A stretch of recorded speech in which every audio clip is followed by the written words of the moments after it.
पैगंबरों का तकर्रुर करता है उनकी हिदायत के लिए, उसी तरह से अल्लाह ताला ही उनके इमाम का तकर्रुर करता है उनके नज़्म को कायम करने, उनकी अमली तरबियत और निफाज़ शरीयत के लिए। यानी गोया जो हुक्मरान का तकर्रुर है इसका हक लोगों को नहीं है, इसका हक इस कायनात के खालिक को।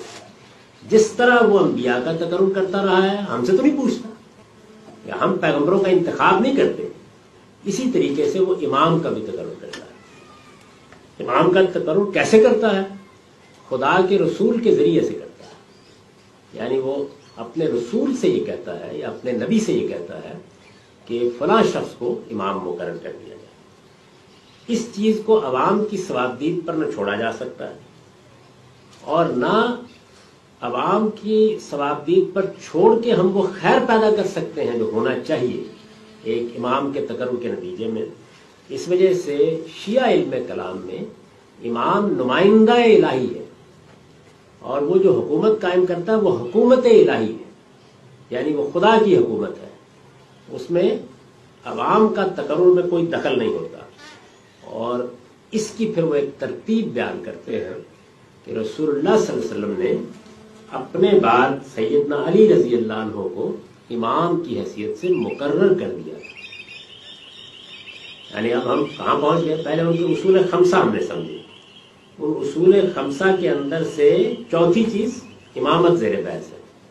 तो इमामत के बारे में वो ये कह रहे हैं कि इमाम का तकर्रुर खुदा करेगा, जो हुकूमत वजूद में आएगी वो रिपब्लिक जमहूरिया नहीं होगी, वो हुकूमत इलाहिया होगी, डिवाइन गवर्नमेंट होगी।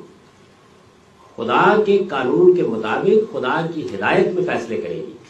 जिस तरह से पैगंबर मासूम है, वो गलती नहीं कर सकता, इमाम भी गलती नहीं कर सकता। और इमाम की हैसियत से पहले इमाम का तकर्रुर खुद रिसालत मआब सल्लल्लाहु अलैहि वसल्लम ने किया। पहले इमाम का तकर्रुर जब रिसालत मआब सल्लल्लाहु अलैहि वसल्लम ने कर दिया तो हादसा क्या हुआ? हादसा ये हुआ कि सहाबा किराम ने इस फैसले को मानने से इनकार कर दिया। देखिए, उनकी बात जैसे वो कहते हैं वैसे हौसले के साथ समझनी भी चाहिए और सुननी भी चाहिए। यानी रसूलुल्लाह सल्लल्लाहु अलैहि वसल्लम ने जब सैयदना अली का तकर्रुर कर दिया तो होना ये चाहिए था ना कि सब इस फैसले को मान लेते। वो ये कहते हैं कि मानने से इनकार कर दिया। अब मैं थोड़ा सा रुक के आपसे ये पूछता हूँ कि अगर थोड़ी देर के लिए आप यहाँ बैठे हुए हैं, आप उस पहली बात पर कायल हो जाए।